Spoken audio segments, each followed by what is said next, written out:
transformer abnormalities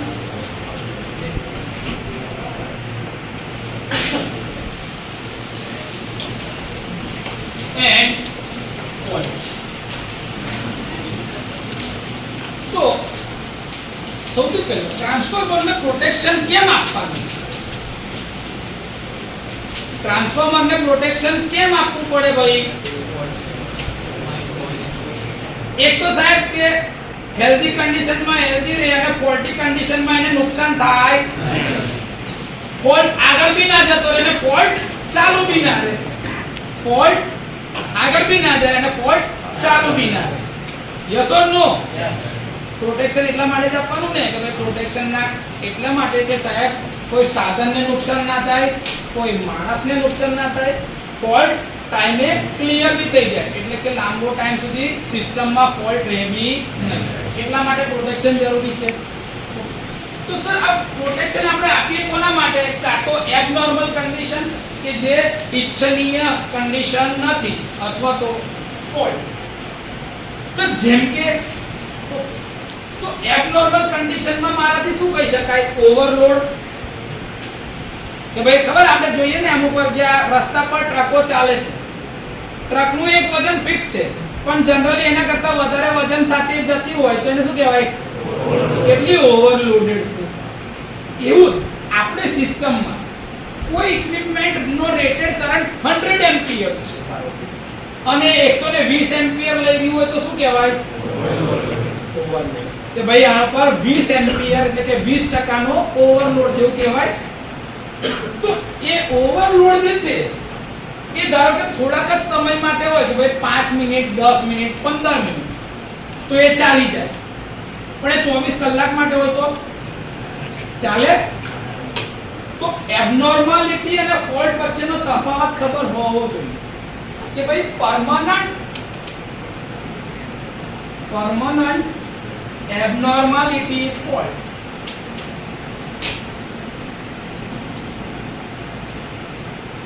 અને temporary fault is abnormality.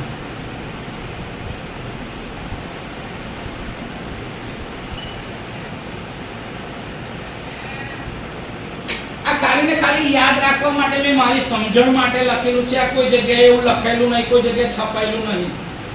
આ ખાલી યાદ રાખવા માટે શબ્દોની રમત છે. કેમ કે જો ઓવરલોડ હશે થોડાક જ સમય માટે હશે તો ટેમ્પરરી ફોલ્ટ ઇઝ એબનોર્માલિટી. પણ એ કન્ટિન્યુઅસ કોઈ જગ્યાએ શોર્ટ સર્કિટ થયો તો વધારે ઓવરલોડ થયો તો પરમાનન્ટ એબનોર્માલિટી ઇઝ. આ મારી સમજણ માટે મેં લખેલું છે. આ કોઈ જગ્યાએ એવું છપાયેલું નથી. આ ખાલી યાદ રાખવા માટે, શીખવાડવા માટે કહું છું. કરંટ કરતા ઓછા કરંટનો બી ફોલ્ટ થાય કે ભાઈ રેટેડ એમ્પિયર છે 100 એમ્પિયર અને ફોલ્ટ થયો 85 એમ્પિયર તો રિલે ઓપરેટ થાય કે ના થાય? ડિવિઝન 1 વાળા છોકરાઓને ખબર છે આ વસ્તુ. રેટેડ એમ્પિયર 100 છે પણ ફોલ્ટ કરંટ નું મેગ્નીટ્યુડ 85 છે તો રિલે ઓપરેટ થાય? કેટલા જણ નાકે છે? કોઈ હાથ તો ઊંચો કરો તમારે કે જે નાકે છે. હું શું કહું છું? રેટેડ એમ્પિયર 100 છે, ફોલ્ટ એમ્પિયર 85 છે તો રિલે ઓપરેટ થાય કે ના થાય? જો થાય તો કેમ? જો ના થાય તો કેમ?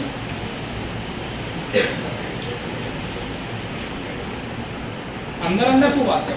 કોને જે કહેવું છે? કોણ કહે છે થાય?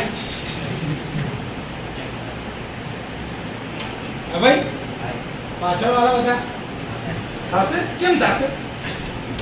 85 એમ્પિયર છે, ફોલ્ટ કરંટ નું મેગ્નીટ્યુડ જ 85 એમ્પિયર છે. ચાલ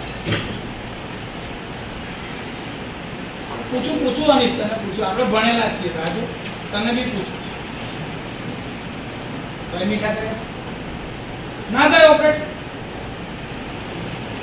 આ તો તમને ખબર હોય ને. તમે જોયું નહીં કોઈ દિવસ આવું સિસ્ટમમાં તમારા?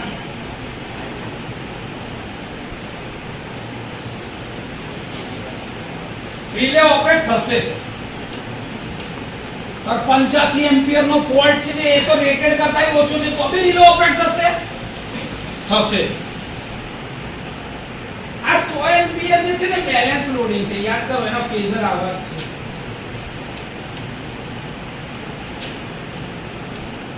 બેલેન્સ કન્ડિશન એટલે બધું 120 ડિગ્રી ના ખૂણા પર છે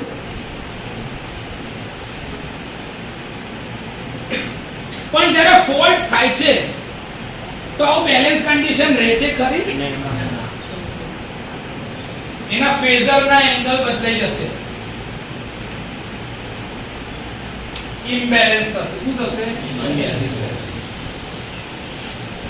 આ જ્યારે ઇમ્બેલેન્સ થાય ને એટલે એની અંદરમાં સિક્વન્સ કમ્પોનન્ટ બનશે શું બને અને આ સિક્વન્સ કમ્પોનન્ટ માં ત્રણ હોય પોઝિટિવ નેગેટિવ અને ઝીરો સિક્વન્સ એની ફેઝ શિફ્ટ ના આધારે બનતા હોય જેનો વેક્ટર એડિશન થી એ વેક્ટર પોતે બનતું હોય તે ટાઈમ દરમિયાન આ નેગેટિવ સિક્વન્સ ના કમ્પોનન્ટ અને ઝીરો સિક્વન્સ ના કમ્પોનન્ટ ના લીધે તમારી એનપીએસ રિલે મૂકેલો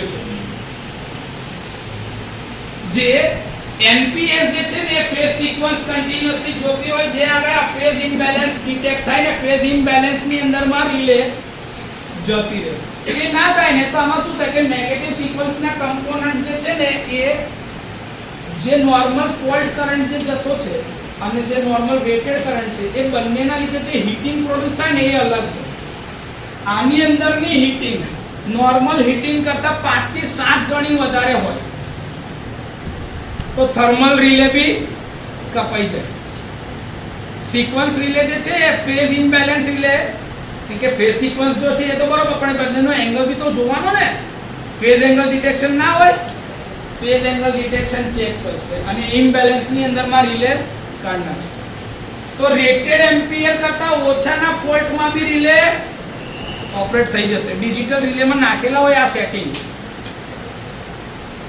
ફેઝ ઇમ્બેલેન્સ ના થઈ જાય બંને વચ્ચેના ફેઝ એંગલ કે તમે યાદ કરો કે રિલે ની અંદરમાં વેક્ટર ક્વોન્ટિટી નાખવાની છે ને વેક્ટર ક્વોન્ટિટી માં એનું મેગ્નીટ્યુડ બી હોય એની ડાયરેક્શન બી હોય અને ડાયરેક્શન એટલે કે પેલો ફેઝ એંગલ આ એમાં નીકળી જશે જ્યારે ફોલ્ટ થાય ને ત્યારે આવો ઇમ્બેલેન્સ થાય તો તે ટાઈમે રિલે ટ્રિપ થઈ જાય નો રેટેડ કરંટ 100 એમ્પિયર છે ફોલ્ટ થયો 85 એમ્પિયર નો તો રિલે ટ્રિપ થાય કે ના થાય આ ફોલ્ટ છે આ ફોલ્ટ નું સેટિંગ આપણે આલે આ L2G ફોલ્ટ નું સેટિંગ મેં કરેલું તો પણ લાઈન ટુ ગ્રાઉન્ડ નો ફોલ્ટ થયો આ આર ફેઝ થી સીધો ગ્રાઉન્ડ માં જાય છે તો આર ફેઝ ના લોડ ને તો કરંટ મળતો જ નહીં આગળ RTG માં જે પણ ફોલ્ટ નું મેગ્નીટ્યુડ હાઈલી રેઝિસ્ટિવ ફોલ્ટ થયો તો એટલે ફોલ્ટ કરંટ નું મેગ્નીટ્યુડ બહુ ઓછું છે તો 85 એમ્પિયર જ છે જે રેટેડ કરંટ કરતા ઓછું છે હવે તો મારી રિલે ઓપરેટ થાય કે ના થાય ચાલો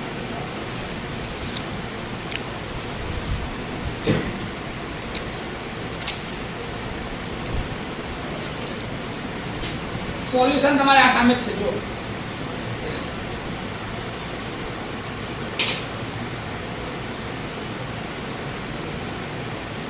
વિચારવાનો સમય જોતો હોય તો એક દિવસ આપી દો મેટર તમને કહી દીધી એટલી જ છે આ આપણો રેટેડ કરંટ છે આ મારો રેટેડ કરંટ છે 100 એમ્પિયર આ મારો ફોલ્ટ કરંટ છે લાઈન ટુ ગ્રાઉન્ડ ફોલ્ટ જે તો હાઈ રેઝિસ્ટિવ ટાઈપ નો 85 એમ્પિયર આ 100 એમ્પિયર કરતા 85 એમ્પિયર ઓછા છે રિલે ટ્રિપ તો ના થવી જોઈએ ને તમારી રીતે કોના ફોલ્ટ છે આ રેટેડ કન્ડિશન છે રિલે ઓપરેટ થાય કે ના થાય રિલે નું મેઈન કામ શું છે ફોલ્ટ ને દૂર કરવા માટે બ્રેકર ને સિગ્નલ આપવાનું ટ્રિપ થશે કે નહીં થાય હા કે ના કેમ થશે ચલો રિલે ટ્રિપ થશે 100% સાચી વાત રિલે ટ્રિપ થશે જ તો કેમ થશે ફોલ્ટ કરંટનું સેટિંગ આપણે કીધું કરેલું છે ફોલ્ટ કરંટનું સેટિંગ બરોબર જ કરેલું છે ફોલ્ટ એટલે ફોલ્ટ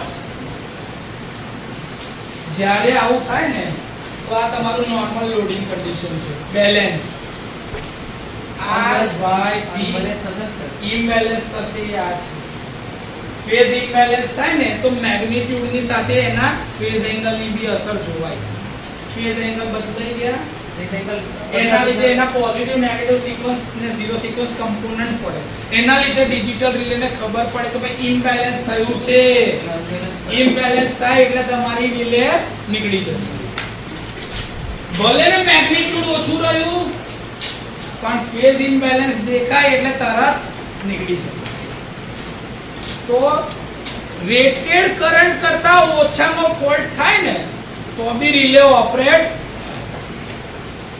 પરીક્ષામાં આવા સવાલ પૂછતો નહીં ટ્રાન્સફોર્મરને આપણે પ્રોટેક્શન તો આપી રહ્યા છે પણ ટ્રાન્સફોર્મરમાં એબનોર્માલિટી અથવા તો ફોલ્ટ કયા કયા ટાઈપના થઈ શકતા હોય બોલો તો ભાઈ એક તો ઓવરલોડ જે સૌથી વધારે જોવામાં આવે છે ટ્રાન્સફોર્મરમાં ઓવરલોડ હવે ઓવરલોડ જ્યારે આ થતું હોય તો એના ઉપર આપણે જોવાનું છે કે ભાઈ એના લીધે શું થશે ઓવરહીટિંગ તો ઓવરહીટિંગ છે બીજો ઇશ્યુ ઓવરલોડ તો ખાલી કરંટ ને ધ્યાન રાખો પણ જેટલો ઓવરલોડ જશે એના લીધે એટલો ઓવરહીટિંગ બી તો થશે ને ઓવરહીટિંગ cooling quality પર આવશે ને. Cooling quality પર આવશે. આ ઓવરહીટિંગ ની અસર કોના પર થશે કુલિંગ સિસ્ટમ પર તો ફેલિયર ઓફ કુલિંગ સિસ્ટમ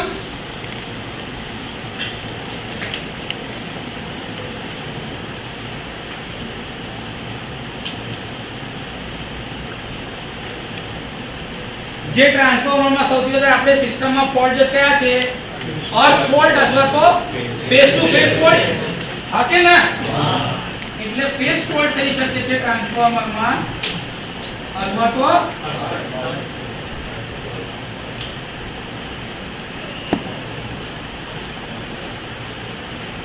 બીજું ઓવર વોલ્ટેજ ટ્રાન્સફોર્મરની ઉપર સર્જ બી તો આવી શકે છે ને સ્વિચિંગ સર્જ અથવા તો લાઇટનિંગ સર્જ એની સામેનું પ્રોટેક્શન એટલે ઓવર વોલ્ટેજ ટ્રાન્સફોર્મરમાં જેમ જેમ આપણે લોડ બદલીએ અથવા તો લોડ વધી જાય તેનો વોલ્ટેજ બેસી જાય પણ આપણે એના વોલ્ટેજ ની તો ઇમ્પ્રૂવ કરવા માટે આપણે શું કરીએ ટ્રાન્સફોર્મરમાં ટેપ ચેન્જર તો ઓન લોડ ટેપ ચેન્જર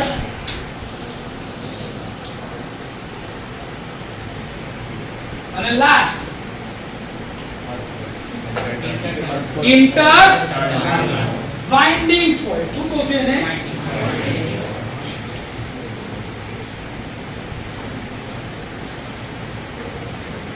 તો આપણે આના ઉપર હવે ડિસ્કસ કરી લઈએ એટલે આ ટોપિક તો ભાઈ છે ઓવરલોડ તો ભાઈ ટ્રાન્સફોર્મરના રેટેડ કરંટ કરતા એના ઉપર વધારે લોડ લગાડવા માટે ટ્રાન્સફોર્મર વધારે કરંટ ખેંચ્યા કરશે વધારે કરંટ ખેંચશે તો એ શું થશે ઓવરલોડ જે કરંટ વધ્યો વોલ્ટેજ ડ્રોપ વધી જાય એના લીધે શું વધારે પ્રોડ્યુસ થશે I2 R T heat produce થાય કે ના થાય ટ્રાન્સફોર્મરમાં ઓવરલોડના કારણે સૌથી વધારે શું પ્રોડ્યુસ થાય છે તો ઓવરહીટિંગ જે છે એના લીધે ટ્રાન્સફોર્મર ટ્રિપ ના થાય એના માટે કોઈ બી જગ્યા પર તમે જોયું તો ઓવરલોડ માટે બી પ્રોટેક્શન આપેલું હોય છે જેને કહેવાય છે થર્મલ ઓવરલોડ પ્રોટેક્શન શું કહેવાય છે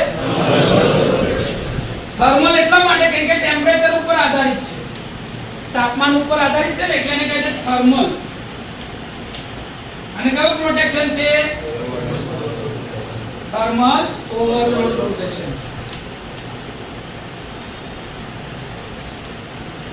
આ થર્મલ ઓવરલોડ પ્રોટેક્શન માં કઈ હોતું નથી ભાઈ જો આ એક બાયમેટાલિક સ્ટ્રીપ મૂકેલી છે આ એક અલગ મેટલ છે આ એક અલગ મેટલ છે જેવું આને હીટિંગ મળ્યા કરશે ટેમ્પરેચર માં લીધે એટલે આ શું થશે એક સંકોચાશે અને એક વધારે સંકોચાશે હા કે ના તાપમાનના જે એક્સપાન્શન બી થાય અને સંકોચાઈ બી ખરી ને આ પ્રકારની ધાતુ વાપરી છે ના આધારે જનરલી મેટલ હોય તો ગરમ કરવા પર શું થાય? એક્સપાન્ડ.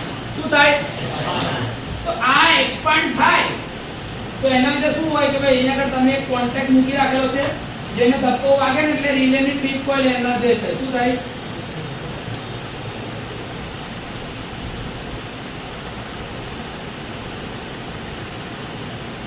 અથવા તો ધારો કે સાહેબ અહીંયા આગળથી મેં ગરમ કર્યું તો આ ભાગ ઉપર ગયો તો આ શું થયું? સંકોચાયું. તો મેં એના કોન્ટેક્ટ હવે નીચે રાખ્યા છે અંદરની સાઈડ ઉપર. થર્મલ ઓવરલોડ રિલે ની અંદરમાં ભાઈ એક્ઝેક્ટ ડાયાગ્રામ આ નથી, આ ખાલી તમારી સમજ માટે સમજાવું છું કે ખાલી ને ખાલી આવી બે અલગ અલગ મેટલની સ્ટ્રીપ જ હોય, જેને બાય મેટાલિક સ્ટ્રીપ કહેવાય. એક આ તો એક્સપાન્ડ થઈને છેડા અડકાડે, કાં તો કોન્ટ્રેક્ટ થઈને એટલે વચ્ચેથી ગરમ થાય તો સાહેબ આમ સંકોચે ને અહીંયા આગળથી છેડા જો કનેક્ટ થઈ જાય, બેઉ છેડા કનેક્ટ થાય એટલે ડાયરેક્ટ ટ્રીપ કોઇલ એનર્જાઇઝ થાય. સિમ્પલ ફંડામેન્ટલ છે, ખાલી ને ખાલી હીટિંગ ઉપર ઓપરેટ થવા માટે. તો ઓવરલોડ સામે બી પ્રોટેક્શન તમે આપી દીધું છે. જનરલી એક લિમિટ સુધી ઓવરલોડ અલાઉ કરીએ, પણ કન્ટિન્યુઅસ આવો ઓવરલોડ હોય તો એ ચાલે? તો એનાથી ટ્રાન્સફોર્મરની ઉપર એડવર્સ ઇફેક્ટ આવશે એના વર્કિંગ ઉપર, કેમ કે જો તાપમાન વધશે ને તો એના ઇન્સ્યુલેશન પર ડાયરેક્ટ અસર થાય. યાદ છે આપણે ટ્રાન્સફોર્મરના એટલા ઇન્સ્યુલેશનના ક્લાસ જોયા હતા. ઇન્સ્યુલેશનના Y, A, E, B, F, H અને C. એની જોડે અહીંયા આગળ એની ટેમ્પરેચરની રેન્જ હતી. આ ક્લાસ ઓફ ઇન્સ્યુલેશન અને એના ટેમ્પરેચરની રેન્જ યાદ છે કોઈને? આ સૌથી પહેલા લેક્ચરમાં આપણે આ વાત કરી હતી, જેને કદાચ નોટમાં લખ્યું હોય તો કહી આપો. 90 degree, 105 degree, 120 degree, 130 degree, 155 degree, 180 degree અને ગ્રેટર ધેન 180 ડિગ્રી ગમે છે.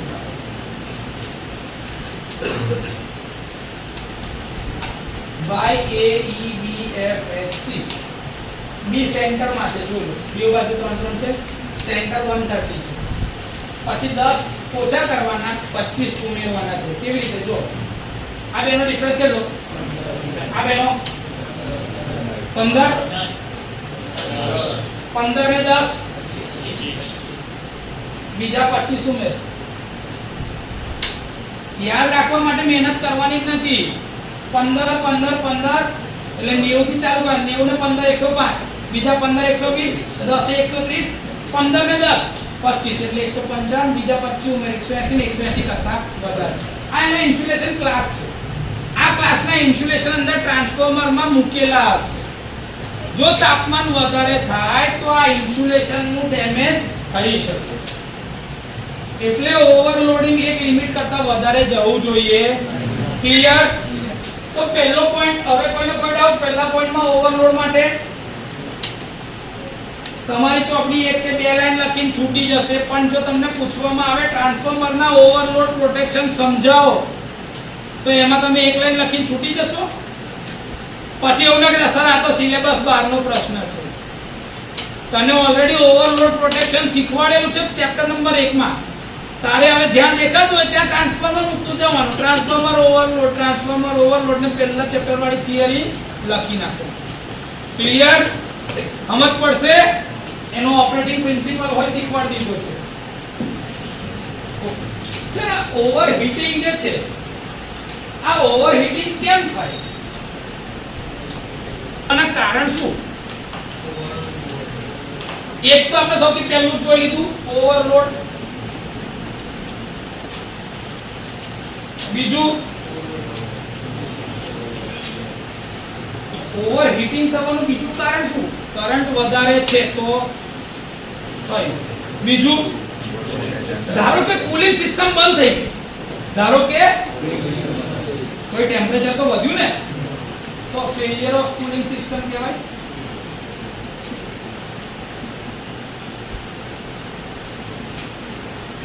હજી ત્રીજું એક કારણ શું હોઈ શકે કે સાહેબ વાઇન્ડિંગ ના આટામાં જ અંદર અથવા તો કોર ની કોઈ જગ્યાએ ડિફરન્સમાં બેલેન્સમાં આવ્યું છે, કોઈ તકલીફ થઈ છે અંદર ટ્રાન્સફોર્મર ને પોતાને. તને તાવ આવે, કેમ આવ્યો ભાઈ તાવ? કાં તો કંઈક ખાવાથી ફૂડ પોઈઝનિંગ થઈ ગયું એટલે શરીરની અંદરમાંથી દેખાય, અથવા તો તને અંદરથી તાવ આવી રહ્યો છે, તને ગરમી કેમ લાગી છે, પસીનો કેમ થઈ રહ્યો છે, કાં તો તાવ હતો એટલે. બીજો પ્રોબ્લેમ સર પંખો નતો ચાલતો, લાઈટો ગયેલી હતી, સાધારણ સાદી જ વસ્તુ છે. એટલે આ કુલિંગ સિસ્ટમની ફેલિયર મતલબ લાઈટો ગયેલી છે, એ જ યાદ રાખવાનું છે. આમાં કઈ તમારે એક્સ્ટ્રા મહેનત કરવાની, અથવા તો આમાં અંદરથી કોઈ વાઇન્ડિંગ કાં તો કોરનો કોઈ ફોલ્ટ હોવો જોઈએ. યસ ઓર નો? આ સિવાય કોઈ દિવસ એનું ઓવરહીટિંગ થાય ખરું? પોસિબલ જ નહીં ને. કાં તો વાઇન્ડિંગમાં કાં તો કોરમાં ફોલ્ટ હોય, કાં તો એ ઓવરલોડમાં ચાલી રહ્યું છે, કાં તો એનું કુલિંગ સિસ્ટમ ખરાબ છે, તો તાપમાન વધશે ને. આ તાપમાન એ એક લિમિટ કરતા વધવું જોઈએ નહીં. અને ટ્રાન્સફોર્મરનું તાપમાન કેટલું હોય એમાં બે ઇન્ડિકેટર મૂકેલા હોય છે. એક છે OTI, એક છે WTI. OTI એટલે ઓઇલ ટેમ્પરેચર ઇન્ડિકેટર, અને બીજું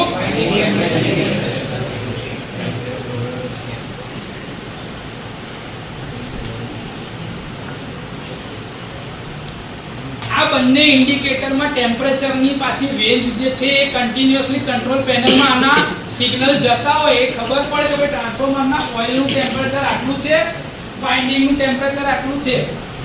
એમાં જો વધારે ટેમ્પરેચર વધી જાય તો કુલિંગ સિસ્ટમ એની મેતે ચાલુ થઈ જાય, પંખા એની મેતે ફરવા લાગે. સર પંખા ના હોય તો પેલા જેટ્સ મૂકેલા પાણીથી ઠંડુ કરે, પાણીના સ્પ્રે જેટ મૂકેલા હોય, જ્યારે કે 220 kV નું SS હોય, 400 kV નું હોય, તો એ ના હોય આ સ્પ્રિંકલર જે પાણીના જેટ્સ જ કહેવાય, વોટર જેટ્સ મૂકેલા, ફુવારા. સાદી ભાષામાં શું કહેવાય? ફુવારા મૂકેલા હોય એટલે પાણી અંદરથી જાય એના પર સ્પ્રે થયા કરે, ટેમ્પરેચર ઓછું કરવું. એ ના હોય તો અત્યારે ચાલે છે ફાયર પ્રોટેક્શન માટે પેલી નાઇટ્રોજન સિસ્ટમ છે ને કુલિંગ માટે, એ સિસ્ટમ સ્પેશિયલી ટ્રાન્સફોર્મરના કુલિંગ માટે છે, જેથી કરીને ઓવરહીટિંગમાં ટ્રાન્સફોર્મર આઉટ ના થઈ જાય. તો એના પ્રોટેક્શન માટેની બી વ્યવસ્થા કરેલી છે. તમારી ચોપડી આ બધી વસ્તુ નહીં સમજાવતી. અત્યારે આપણા ડિસ્કશનમાં આપણે પોઈન્ટની સાથે જ એનું ડિસ્કશન લઈ રહ્યા છે, એટલે જ્યારે બી પૂછવામાં આવે તેની થિયરી લખતા આવડે. આ વિડિયો જે રેકોર્ડ કરી રહ્યા છે એ તમારા સ્પેશિયલ આ પર્પસ માટે છે કે જે બી નિયમ છે, વાઇન્ડિંગની અંદરથી કરંટ જાય છે એટલે કન્ડક્શનનો સિદ્ધાંત લાગે.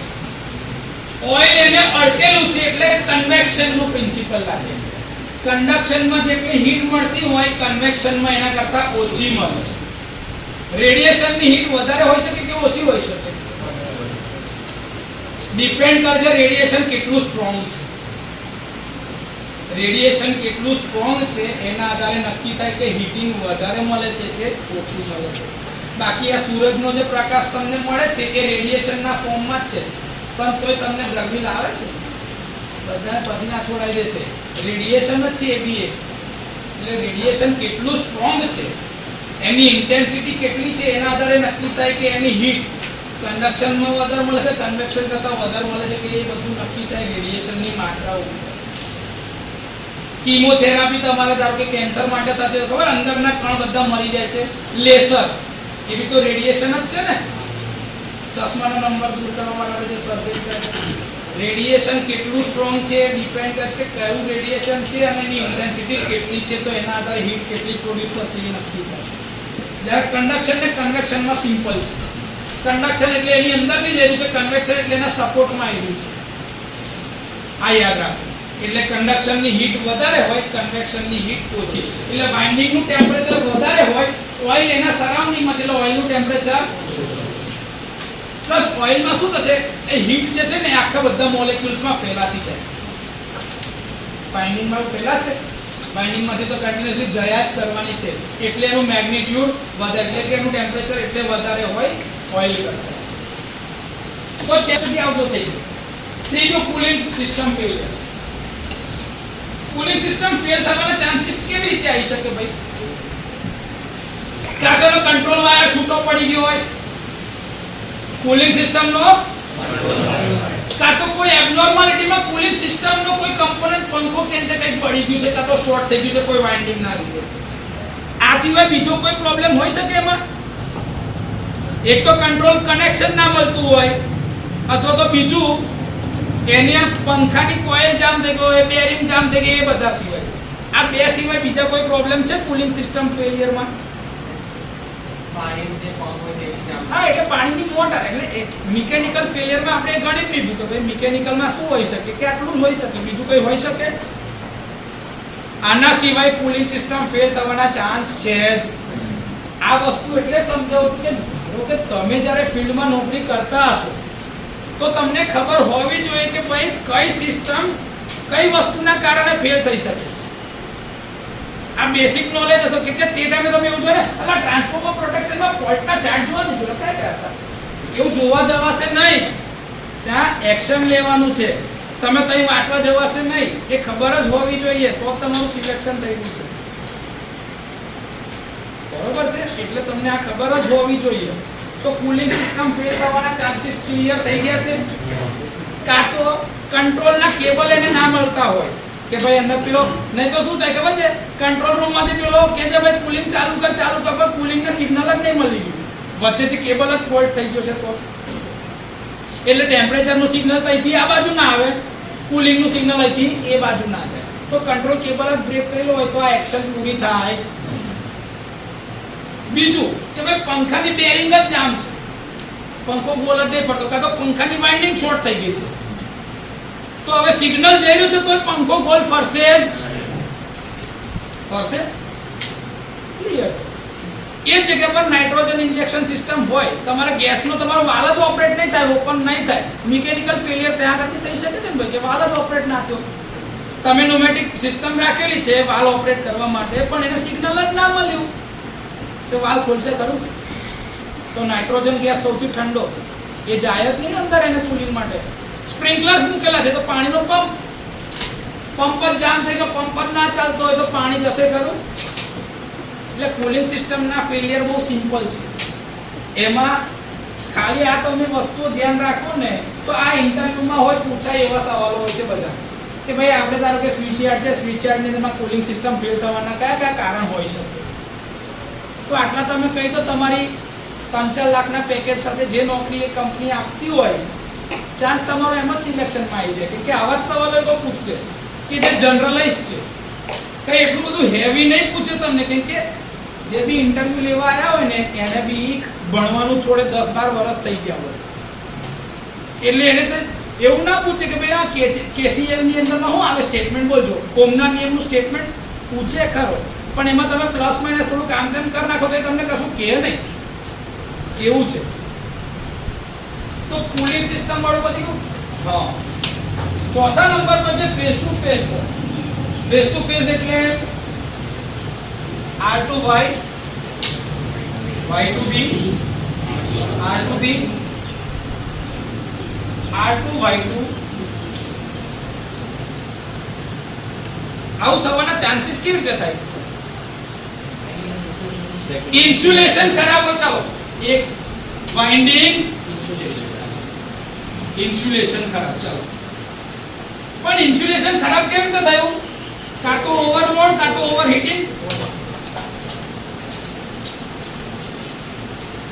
અથવા તો કોઈ સર્જ પડ્યો, over voltage,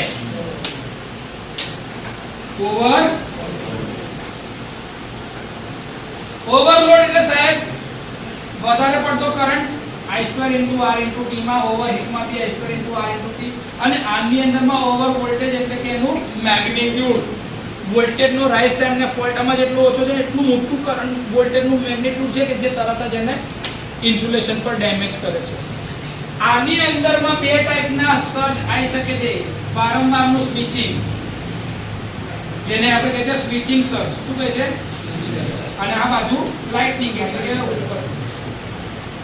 lightning surge. Insulation damage થવાના ચાન્સીસ આ છે ને, એના લીધે જ R2Y ને Y2B અથવા તો R2B એ શોર્ટ થઈ શકે. બીજું કોઈ કારણ છે?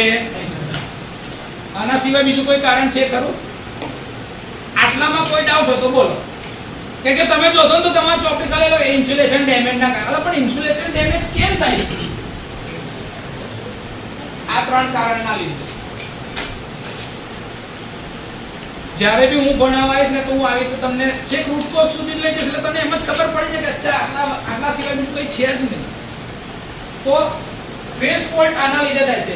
એવું ગ્રાઉન્ડ ફોલ્ટ હશે અર્થ ફોલ્ટ તો આ બધાની જગ્યાએ ખાલી G લખી દો. R2G, Y2G, B2G, RY2G, RB2G, YB2G, RYBG. એમાં બી પાછું ઇન્સ્યુલેશન જ આવશે વચ્ચે. ઇન્સ્યુલેશન ડેમેજ થવાના આ ત્રણ કારણો.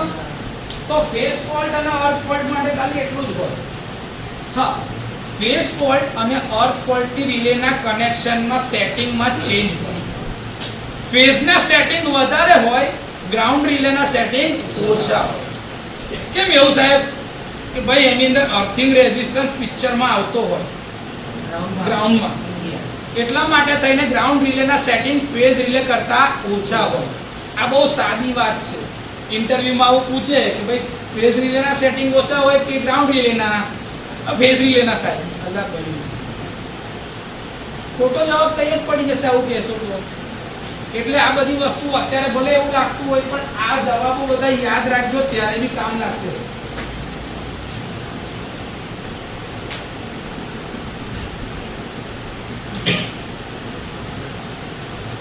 આ ટાઈપના તમારા ગ્રાઉન્ડ ફોલ્ટ થઈ શકે. આના સિવાય બીજો કોઈ ગ્રાઉન્ડ ફોલ્ટ છે તમારી પાસે?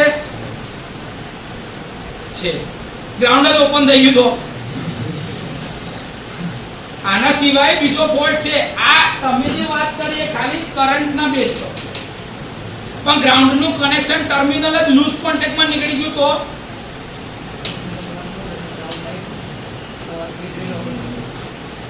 તો એ ટાઈમે ગ્રાઉન્ડ ફોલ્ટ હોવા છતાં ગ્રાઉન્ડ રિલે ઓપરેટ નહીં થાય. પછી શું થશે? ઓવરહીટિંગમાં જશે અને ફેઝ રિલે ના થાય તો થર્મલ ઓવરલોડ તો નીકળી જ જશે. ટેમ્પરેચર બી તો વધશે ને યાર. કેમ કે અમુક વાર શું થાય, તમે જ્યારે રિલે ઓપરેટ થઈ હોય ને તો તમને ખબર ના હોય કે કયા કારણથી થઈ છે.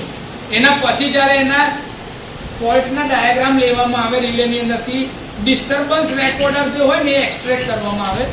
એ આખા લાવીને એનો એનાલિસિસ કરવામાં આવે અને પછી બધું જોવામાં આવે કઈ વસ્તુ. પછી જેને ટ્રાન્સફોર્મરનું પછી ફિઝિકલી જોવામાં આવે તો ભાઈ બધા ટર્મિનલ જોડે અચ્છા આ ગ્રાઉન્ડ છૂટો થઈ ગયો છે, જો કોરોઝનના કારણે વચ્ચે કપાઈ ગયું છે, એવું થઈ શકે કે મોઇસ્ચર ને ભેજ ની અંદર જમીનમાં રહેવાનું જ છે. તો આ વસ્તુ બની શકે છે કે ભાઈ એનો જે અર્થ રોડ જે તમે કનેક્ટ કર્યો તો અર્થિંગ માટેનો જે આ રિલેના કનેક્શનમાં આપેલો હતો એ છૂટો થઈ ગયો છે. બની શકે છે આવું. સિસ્ટમમાં આવું ઘણીવાર જોયેલું જ છે. આ કોમન ફોલ્ટમાંના છે. એટલે જ્યારે બી હોય તો આપણે ખબર ઇન્સ્પેક્શન દર 3 મહિને 6 મહિને જોતા હોઈએ છે. અમુક અઠવાડિયે હોય, અમુક 15 દિવસે હોય, અમુક ડેઈલી ઇન્સ્પેક્શનમાં હોય. એ વસ્તુઓના શેડ્યુલ એટલે બનેલા છે. આમાં કોઈ ડાઉટ હોય તો બોલો. Next point is over voltage. શું છે? ઓવર વોલ્ટેજ જે છે એ કોના લીધે થઈ શકે છે? સ્વિચિંગ સર્જ અથવા તો લાઇટનિંગ સર્જ. સ્વિચિંગ સર્જ એટલે જે તમે આ કરો છો ને, ટ્રાન્સફોર્મરને વારે ઘડે સ્વિચ ઓફ કરો તો મેગ્નેટાઇઝિંગ ઇન્ડસ્ટ્રી કન્ટિન્યુઅસલી આવન જાવન થયા કરે અને સ્વિચિંગ સર્જના કારણે બી ઓવર વોલ્ટેજ જે પ્રોડ્યુસ થાય એ ઓવર વોલ્ટેજના લીધે સીધી અસર થાય વાઇન્ડિંગના ઇન્સ્યુલેશન ડેમેજ થાય એટલે પાછી શોર્ટ થવાના ચાન્સ છે. પાછી એની જ વાર્તા. લખાણ જે છે ને પ્રોટેક્શન સિસ્ટમમાં બધા સિમ્પલ એક ને એક જ છે, પણ ખબર પડવી જોઈએ કે કઈથી એ છેડો પકડવાનો છે. છેડો ખોટી જગ્યાએ પકડાઈ ગયો તો આપણે પતી ગયા, તો આપણે મજાકનો વિષય બની જાય. પણ જો છેડો કમ્પ્લીટ પકડાયો તો આપણા જેટલું હોશિયાર બીજું કોઈ નહીં. બાકી આ સિસ્ટમના જે ફેલિયરને આજે સમજવાનું છે આ એકદમ સિમ્પલ વાત છે. Okay, on load tap changer. Sir આ ઓન લોડ ટેપ ચેન્જર કેમ જરૂરી છે ભાઈ? ઓન લોડ ટેપ ચેન્જર જે છે સૌથી ઇમ્પોર્ટન્ટ વસ્તુ. આ બધા કરતા સૌથી વધારે ફોકસ વાળી વસ્તુ હવે છે. ઓન લોડ ટેપ ચેન્જર કેમ ઓપરેટ કરવું પડે? ટેપ કેમ ચેન્જ કરવાનું ભાઈ? વોલ્ટેજ ડાઉન આવે એટલા માટે ટેપ ચેન્જ કરવાનો. કરંટ ધારો કે મારો વધારે જાય છે તો કરંટ વધારે ખેંચે તો પાવર તો કોન્સ્ટન્ટ છે ટ્રાન્સફોર્મરનો, તો વોલ્ટેજ મારો બેસશે. એ વોલ્ટેજને મારે પાછો વધારવાનો. વધારશે કોણ? Tap changer. તો ટેપ ચેન્જર જે છે ને એ ટેપ મૂકેલા છે. પાવર ટ્રાન્સફોર્મરમાં આદર્શ રીતે જે અમે જોયા છે અત્યાર સુધી એ બધામાં 17 ટેપ્સ હોય. કેટલા? 17 સ્ટેપ્સ હોય. 17 ટેપ હોય. 19 હમણાં રિસન્ટ એડવાન્સમેન્ટ છે. એ ગઈકાલે લેક્ચરમાં બી મેં કીધું 17 કે 19 યાદ છે? હા 17 હોઈ શકે કાં તો 19.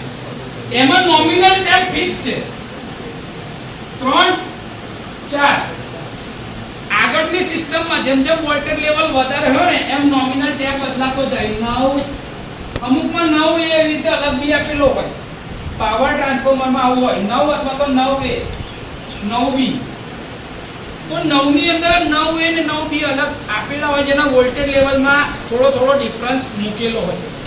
નોમિનલ ટેપ એટલે કે રેટેડ કન્ડિશનમાં ઓપરેટ થવા માટે આ ટેપ ઉપર મૂકેલું છે. પણ ધારો કે ફોલ્ટ કોઈ ટાઈમે થયો તો એ ટાઈમે જરૂરી છે કે ત્યારે ટેપ ચેન્જરનું ટેપ નોમિનલ જ હશે? ના બી હોય કે કરંટના રેટિંગના આધારે તમે ટેપ એની પહેલા બદલ્યા હોય પછી ફોલ્ટ થયો હોય તો એવું બી બની શકે. તો તે ટાઈમે જ્યારે આપણે રીડિંગ અથવા તો ટ્રાન્સફોર્મરના મેન્ટેનન્સ માટે અથવા તો એના કમિશનિંગ ને ટેસ્ટિંગ માટે જતા હોય તો આપણે જોતા હોઈએ કે ભાઈ એ નોમિનલ ટેપ ઉપર હતું કે કોઈ બીજા ટેપ ઉપર હતું. તો એ ટાઈમે બે અલગ અલગ ટેપ લખાય. નોમિનલ ટેપ અલગ હોય અને ફોલ્ટી ટેપ અલગ કે કોઈ કયા ટાઈપ ફોલ્ટ થયો ત્યારે કયા ટેપ ઉપર.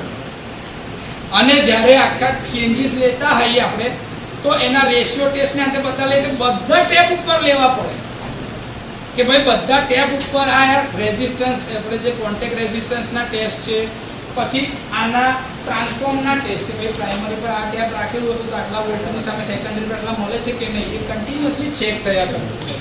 એ ટ્રાન્સફોર્મરના 17 કાં તો 19 ટેપ ઉપર આ રીડિંગ લેવાય. કન્ટિન્યુઅસલી બધા ટેપ ઉપર લેવું પડે. હવે આ ટેપ ચેન્જરમાં ધારો કે કનેક્શન કોઈ લૂઝ રહી ગયું તો કનેક્શન લૂઝ રહી જાય તો શું થાય? કોન્ટેક્ટ ના જોડાતો હોય તો આને કોન્ટેક્ટ તો કરવો જ છે આની જોડે. આને ફોર્સ તો લાગે છે, ઇલેક્ટ્રોનને ધક્કો તો આયા જ કરે છે આ બાજુથી, પણ કોન્ટેક્ટ છે નહીં. તે શું કરશે? આજુબાજુની હવાને આયોનાઇઝ કરશે. એટલે શું થાય ખબર? એની વચ્ચેથી આર્ક પ્રોડ્યુસ થાય. અને જેટલું ઢીલું જોડાણ અથવા તો જેટલું દૂર જોડાણ એટલો સ્પાર્ક, જેટલું મેગ્નીટ્યુડ આ બાજુથી વધારે એટલો સ્પાર્ક. એટલે આ ટેપ ચેન્જરમાં આ બી ધ્યાન રાખવાનું છે કે ભાઈ ઢીલું જોડાણ હોવું જોઈએ નહીં તો એ સ્પાર્ક કાં તો આર્ક પ્રોડ્યુસ થાય જ થાય. અને એના લીધે ટેપ ચેન્જરનું કોન્ટેક્ટ હંમેશા જોવું પડે. બીજી એક મજાની વાત કે જ્યારે આ OLTC નું ટેપ ચેન્જિંગ થતું હોય ને તો CT ની ઉપર બી ટેપ ચેન્જ કરવું પડે કરંટ ટ્રાન્સફોર્મરનું, નહીં તો ડિફરન્શિયલમાં નીકળી જશે. કેવી રીતે? હવે તમે આ બાજુ સર એક ટેપ ચેન્જ કરી તો આ વાળી CT નો કરંટ જે છે એ I1 હતો, પણ ટેપ બદલી નાખી તો અહીંનો કરંટ વધી ગયો, I2 વધી ગયો. તો I2 I1 તો રિલે તમારું ટ્રાન્સફોર્મરને ડિફરન્શિયલમાં કાઢી નાખશે. ફોલ્ટ હતો જ નહીં પણ ટેપ ચેન્જર બદલ્યું એના ચક્કરમાં રિલે ડિફરન્શિયલમાં કાઢી દીધું ટ્રાન્સફોર્મર. સીટી ઓટોમાં એ બધું લિંક જ કરેલું હોય એ લિંક જ. પણ એ જો ના બદલાય તો સીધું ડિફરન્શિયલમાં ટ્રાન્સફોર્મર નીકળી જશે. એટલે એ જોવું પડે, એ ચેક કરવું પડે જ્યારે ટેપ ચેન્જ થતી હોય તો ત્યાં આગળ સીટી ના ટેપિંગ બી બદલાય છે કે નહીં. સર સીટી માં બી ટેપિંગ આવે ભાઈ. જો તમે ખાલી આજે પેનલ ઉપર સીટી જોવો છો ને આ બધી નોર્મલ સીટી છે, ખાલી પ્રોજેક્ટ માટેની સીટી માટે એ ખાલી પ્રોજેક્ટ માટેની છે. જ્યારે ફિલ્ડમાં જે સીટી વપરાય છે ને એ એટલા બધા અલગ અલગ રેશિયો પર ને અલગ અલગ ટેપ ઉપર હોય. જેટલા ટ્રાન્સફોર્મરના ટેપ એટલા જ એના અનુસરીને સીટી ના સ્ટેપ. બે બાજુ એટલા ટેપ રાખેલા જ હોય એટલે બંને બાજુ મેચિંગ બેસાડવું પડે. એ જોઈ લેવાનું, નહીં તો ટ્રાન્સફોર્મર ફોલ્ટ વગર બી ડિફરન્શિયલમાં જતું રહેશે. આ ખાસ સમજજો. તો ઓન લોડ ટેપ ચેન્જર માં હવે કોઈ ડાઉટ હોય તો બોલો.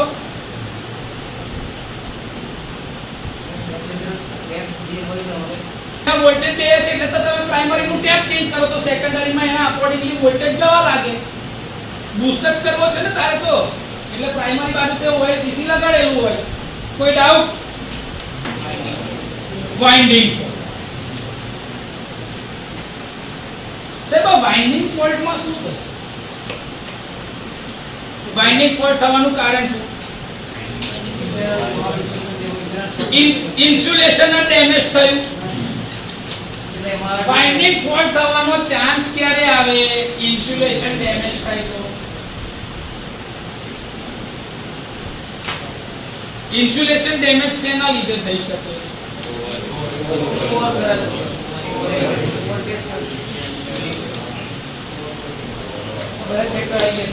એક્ઝેક્ટલી. આ બધી રીતે ઇન્સ્યુલેશન પર ડેમેજ થવાનું. Yes or no? Yes. Insulation તમારું ડેમેજ થયું તો બે જે ટર્મ્સ હતા ને, આ બે ટર્મ આ બંને શોર્ટ થયા. જેવા આ બંને ટર્મ શોર્ટ થયા, આ બંને શોર્ટ થઈ ગયા તો એનો ક્રોસ સેક્શનલ એરિયા વધી ગયો. એરિયા વધ્યો. એરિયા વધે તો R = ρ L / એરિયા. એરિયા વધી ગયો તો રેઝિસ્ટન્સ ઓછો થયો એટલે વધારે કરંટ માંગશે તો કરંટ વધારે ખેંચશે. આવો કરંટ કન્ટિન્યુઅસલી વધારે ખેંચતા ખેંચતા શું કરશે? પછી એની ઉપર વાળાનું ઇન્સ્યુલેશન નીચે વાળાનું ઇન્સ્યુલેશન જશે. યસ ઓર નો? એના લીધે શું થશે? લોકલ હીટિંગ થશે. આટલી બાજુ હીટિંગ નું ટેમ્પરેચર વધતું જશે. આને કહેવાય છે ઇનસેપિયન્ટ ફોલ્ટ. શું કહેવાય? ઇનસેપિયન્ટ ફોલ્ટ એટલે કે બહુ નાનકડો ફોલ્ટ જેને નજરઅંદાજ નગણ્ય રીતે જોવાય, પણ જો એના પર ધ્યાન ના આપવામાં આવે ને તો આ મોટું થઈને બને ઇન્ટરનલ ફોલ્ટ. શું બને? Internal fault. જેની અંદરમાં એ આખી વાઇન્ડિંગ ને ડેમેજ કરીને ટ્રાન્સફોર્મરને ટ્રીપ મારતું છે. ડિફરન્શિયલમાં ટ્રાન્સફોર્મર કાઢી નાખશે. આ ઇન્ટરનલ ફોલ્ટ ના લીધે ધારો કે એના પર ધ્યાન ના આપે ને તેની આજુબાજુના ઓઇલ નું જો ડીકમ્પોઝિશન વધતું જાય ને તો ઓઇલ નું પ્રેશર બી વધતું જાય. જો એમાં ફૂકોલ્સ ઓપરેટ ના થાય કાં તો એ પ્રેશર રિલીઝ વાળા પ્રોટેક્શન આપેલા છે. દરેક પ્રોટેક્શન નું એકબીજા સાથે ઇન્ટરલોકિંગ છે. આડેધડ કોઈ વસ્તુ થતી નથી. કેમ કે ટ્રાન્સફોર્મર એ સૌથી કોસ્ટલી ઇક્વિપમેન્ટ છે આખા સિસ્ટમનું. એને સાચવવા માટે સૌથી વધારે પ્રોટેક્શન આપવામાં આવે છે. તો એ હચવાઈ જશે તો આખી સિસ્ટમ હેલ્ધી ચાલ્યા જ કરશે. કેમ કે જો ટ્રાન્સફોર્મર જાય ને તો સબસ્ટેશન આખું નકામું છે. સબસ્ટેશન નો મતલબ શું છે? સબસ્ટેશન નું બીજું નામ છે સ્વિચિંગ સ્ટેશન. શું છે? Switching station. એક વોલ્ટેજ લેવલ અથવા તો એક કરંટ લેવલ થી બીજા વોલ્ટેજ કે બીજા કરંટ લેવલ પર સ્વિચ થાય અને એ કામ કોણ કરશે? ટ્રાન્સફોર્મર જ બેહી ગયું, વિરોધ મરી ગયો તો હવે પિક્ચરમાં ઉદમ રહ્યો. એટલે ભાઈ ટ્રાન્સફોર્મર બેહી જાય એટલે સબસ્ટેશન ની વાર્તા પતી ગઈ. સબસ્ટેશન નકામું, એ ડાર્કમાં જતું રહે, ઝીરો. એટલે ટ્રાન્સફોર્મર ની ઉપર સૌથી મેક્સિમમ પ્રોટેક્શન આપવામાં આવે છે, સૌથી રિલાયેબલ રાખવામાં આવે છે. ડન? આજ અહીં સુધી. સૌથી છેલ્લી જે ડિફિકલ્ટીની વાત બાકી રહી, ઠીક છે, અત્યાર સુધી આપણે જે વાત કરી તો એક તો છે પાયલો વાયરની લંબાઈ વાળો જે હતો એ પ્રોબ્લેમ આપણે સોલ્વ કર્યો, આ બેલેન્સિંગ રેઝિસ્ટન્સ મૂકી. બીજું હતું કે આપણે આઉટ ઓફ ઝોન ફોલ્ટ માટે રિલે ઓપરેટ થતી હતી તો એના માટે આપણે મૂક્યું બાયસ સેટિંગ. બીજી એક સેટિંગ મૂક્યું હતું બાયસ કોઇલ મૂકીને. હાર્મોનિક કમ્પોનન્ટ જ્યારે ઇન્ડક્ટ કરંટ આવતો તો એના પ્રોટેક્શન માટે એમાં રિલે ઓપરેટ ના થાય તો આપણે ત્રીજું મૂક્યું હતું કે ભાઈ કિક ફ્યુઝ સાઈડ પર મૂકો ને હાર્મોનિક રિસ્ટ્રેન્ટ કમ્પોનન્ટ મૂકી આપો જેના કારણે રિલે ઓપરેટ થાય નહીં. ચોથું જે હતું એ હતું ટેપ ચેન્જર વાળી પ્રોબ્લેમ કે ઓન લોડ ટેપ ચેન્જર ની ટેપ પ્રમાણે જો સીટી ના ટેપ ના બદલાય તો બી ડિફરન્શિયલ કરંટ ના લીધે રિલે ઓપરેટ કરી દેશે. પાંચમી સૌથી મોટી જે ડિફરન્સ વસ્તુ જે છે એ જાણવા જેવી છે સીટી ના કનેક્શન. આપણે અત્યાર સુધી ખાલી એક જ વાઇન્ડિંગ ઉપર ફોકસ કરેલું હોય પણ ટ્રાન્સફોર્મર તો 3 ફેઝ નું છે તો 3 ફેઝ એટલે 3 વાઇન્ડિંગ. આ R1 R2 Y1 y2 b1 આ મારી બધી પ્રાઇમરી વાઇન્ડિંગ છે. કઈ છે? આ small r1 small r2 small y1 small y2 small b1 small b2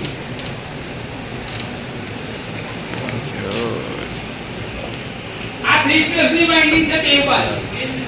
તમારું ટ્રાન્સફોર્મર સ્ટાર ડેલ્ટા હોઈ શકે, સ્ટાર હોઈ શકે, ડેલ્ટા ડેલ્ટા હોઈ શકે, ડેલ્ટા સ્ટાર હોઈ શકે. જનરલી આપણી પાસે જે 66/11 ના ટ્રાન્સફોર્મર ની વાત કરતો હોય તો 66 વાળી સાઈડ જે હોય એ મારી ડેલ્ટા કનેક્ટેડ, 11 વાળી હોય એ મારી સ્ટાર કનેક્ટેડ. તો ડેલ્ટા ડેલ્ટા હશે તો વાંધો નથી, સ્ટાર સ્ટાર હશે તો બી વાંધો નથી. પણ આ કનેક્શન સ્ટાર હોય અને આ કનેક્શન ડેલ્ટા હોય તો, અથવા તો આ કનેક્શન સ્ટાર હોય અને આ કનેક્શન ડેલ્ટા હોય તો તમે આ વસ્તુ યાદ કરો. તમે સ્ટાર માટે કહેતો કે ભાઈ VL √3 ટાઈમ V ફેઝ અને સોરી ડેલ્ટા માટે છે IL I ફેઝ અને સ્ટાર માટે સોરી ડેલ્ટા માટે છે VL V ફેઝ અને IL √3 ટાઈમ I ફેઝ. આ તમારું ડેલ્ટા માટે છે, આ તમારું સ્ટાર માટે છે. યસ ઓર નો? હવે ધારો કે અહીંયા આગળ મેં આનું કનેક્શન કયા ટાઈપનું કરવું છે મને કહો. ચાલો તમે કોઈ કરી આ ડેલ્ટા તો R2 નું કનેક્શન કરો. ડેલ્ટા બનાવને કલર કરો y1 નું કનેક્શન V1 અને V2 નું કનેક્શન અને અહીંથી અમે છેડા કાઢી દીધા છે ત્રણ R1 Y1 અને B1. આ મારું ડેલ્ટા કનેક્શન છે. કયું છે? ડેલ્ટા.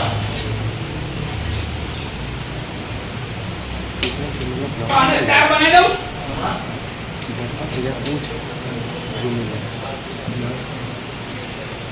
Neutral done. તો હવે થશે શું ખબર કે ધારો કે 100:5 ની સીટી છે. કેટલા? 1000:1 લેવું છે. 1000:1 બધા થોડું મોટું લાગે તો 1000:1 ની સીટી છે. માં ના જાય એટલા માટે બંને સીટી આઇડેન્ટિકલ હોવી જોઈએ. તો આ 1000:1 હોય તો આ બાજુ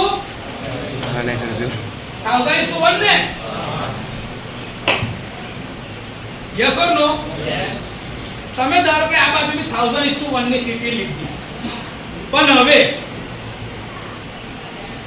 આ જે મારું સ્ટાર કનેક્શન છે તો સ્ટાર માટે તો phase current equal to line current છે જ.